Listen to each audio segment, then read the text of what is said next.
Hello and welcome back to the channel. I often get questions about how I film myself riding and what I use and what these mounts are for. Also about the audio, how it sounds so clear when I'm talking.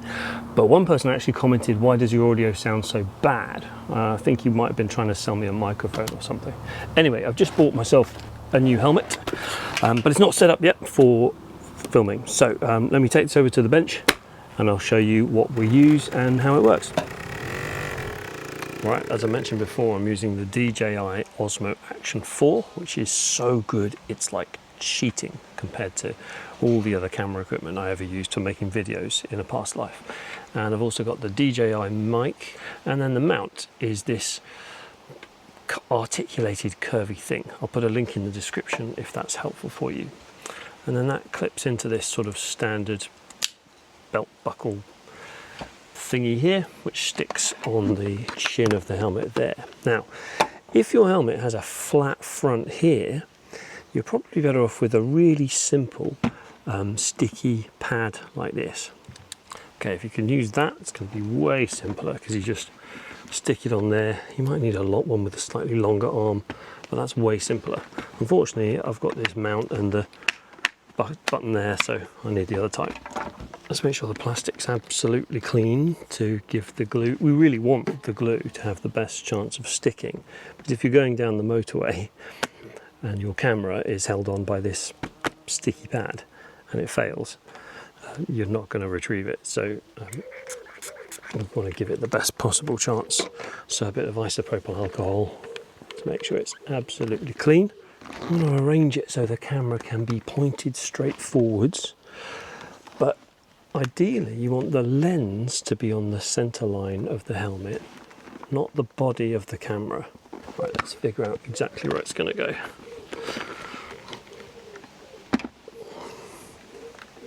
It's also worth putting your helmet on to make sure that where you've planned to put it, there. It's not going to obstruct your vision.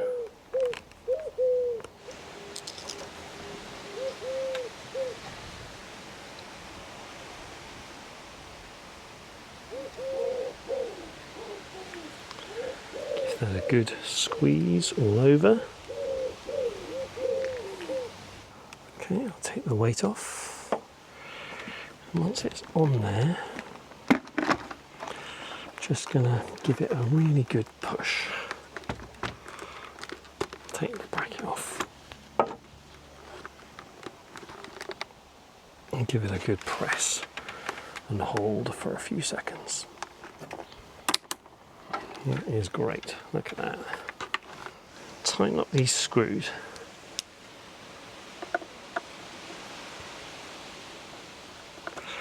So it doesn't move. Right, now the other really important piece I wanted to show you was this. This is an adapter for the Osmo Action cameras made by Smallrig. Smallrig make a lot of cool small stuff for rigging cameras, like brackets and holders and screws and magnets and things. And this is an excellent upgrade. So DJI give you this, and it works perfectly well. The magnets guide it on, and then the little clips hold it rigidly, and that's really good. But it is a little tight. It's firm, but it is a little tight to get it on and off, and I found you do have to help it on by pushing it like that. That's problem number one. Problem number two is, on the bottom, it's only got this GoPro style mount. So if you want to put it on a standard photography tripod, you're going to have to add something like this.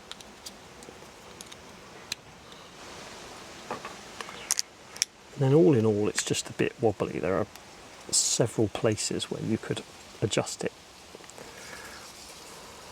which is a bit funny. So let me show you the Smallrig instead. This is absolutely genius. We've got the two pieces here, but if you fold them away, you've also got the 1/4 inch thread underneath. So if you're using a standard tripod, you just stick it straight on like that. And that's the other thing, the clips are made just right, so you can just, with one hand, drop the camera on there. You can also take it off with one hand. Simple as that. Now, it does rock a little bit on the clips. But I found the image stabilizing is more than enough to deal with that. It's just so good. You can take it off with one hand, drop it straight back on.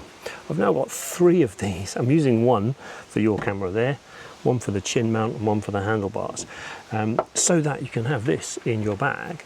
And if you're going to stop somewhere and you want to get a shot somewhere else, you just take the camera off your chin, stick it there, off there, back on your chin in one go. Easy peasy. Right, let's get audio sorted. And for audio, it's quite simple. The DJI mic goes inside the helmet, in here, behind the chin bar there. And it's going to be really close to your mouth, but that's good for audio. So I'm going to find the place. Oh, okay, so right up against the foam here. Right, I'm going to stick the magnet for the microphone with some Gorilla, what is that? Gorilla mounting tape, clear mounting tape. We'll stick it on the microphone and then put the microphone where I want to go. Right, how on earth are you going to see this? Come on down here. So we're just going to put the microphone where I want it, and then the magnet will be left behind. And it's so good because it catches the microphone, so you can just drop the microphone in there quite quickly. Just chuck it in and it finds its place already. Let's give it a try.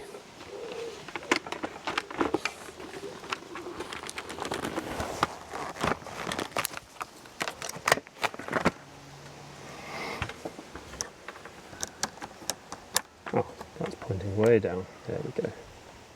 I find I want it pointing straight ahead, not down onto the road. I'm actually going to put the mic I'm using rather than the other one. That goes there. How's that? Hopefully you can still hear me. Hopefully you can still hear me there. Right, let's hit the road and I'll show you the final piece of the puzzle. So now we can ride around and get some lovely POV shots like this of all the interesting things we're seeing. But to make the video a little bit more interesting, it would be helpful if you could see me as well. And in the beginning, I only had one camera, so I would have to just, let's go over there. So I'd have to just stop the bike and turn the camera around and grab a little shot facing me, and then put it back again and pretend it was a 2-camera setup. So to add a second camera, we take this clampy arm thing from Newer. Oh, there's a big barbecue going on over there.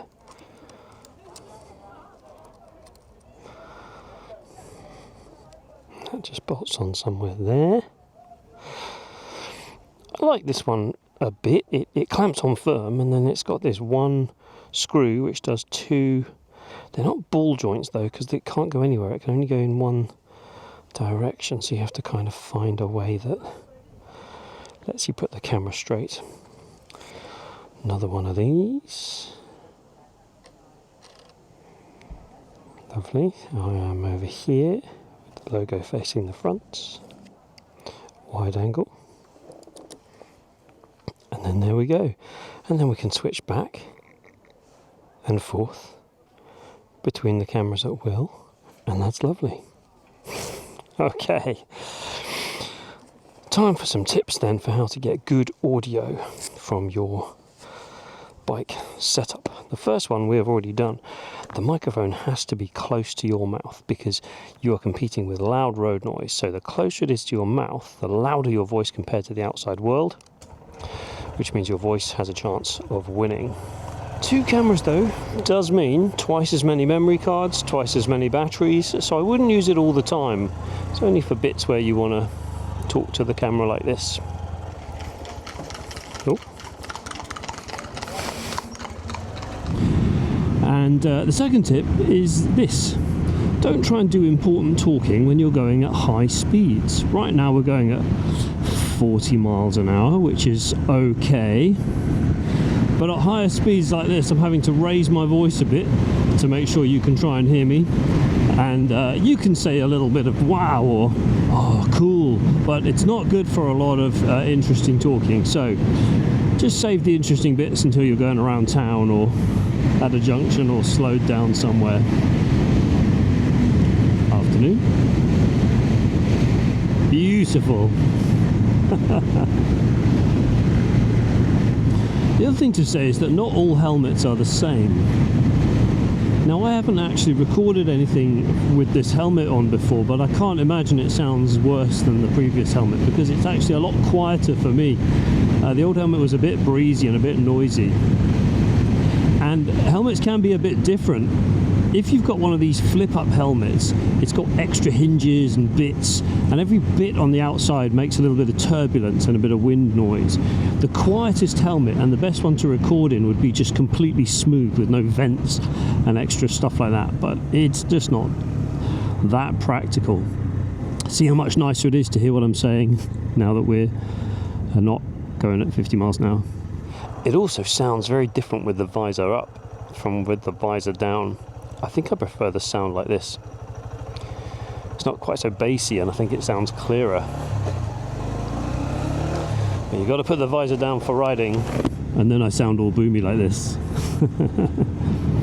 There are other great audio setups. You could have a separate audio recorder in your pocket here or somewhere, but you still want a lav mic with a wire running up into your helmet with a nice fluffy windshield.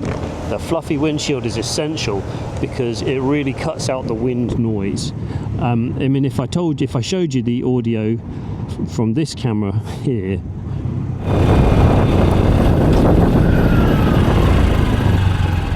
I said obviously you can't even hear what I'm saying. And then the final thing to mention is the sound of the bike itself. Now, being a 125 with an ordinary exhaust on, I don't particularly feel this bike sounds monstrously cool, and I've never been that bothered about capturing the sound of the exhaust, but I totally get that that's a big part of riding for a lot of people with a more fancy bike. So you might even go as far as this. Some people will put an extra recorder somewhere, like in the pocket or in the backpack, and record the ambient sound around, including the sound of the bike. And then you can cut between the two, which does mean a little more effort, but I haven't done that yet. But it also means you've got the opportunity to cut out any noises you are making with your mouth. Someone asked me the other day, because he'd started trying motovlogging, how do you avoid the horrible mouth sounds? You wouldn't believe the amount of work I do to cut out all the throat clearing and coughing and hiccuping and noises that you make with your mouth that are perfectly ordinary, I'm sure, I hope, but when there's a microphone 1 inch away from your mouth, you hear every damn thing. So having a second audio source actually might not be that bad. Okay, I'm going to enjoy the rest of my evening's ride. Hopefully from next week or the week after I'm going to start building the workshop, which will be pretty exciting. I'm looking forward to that. Thanks for watching another video. I'll see you on the next one.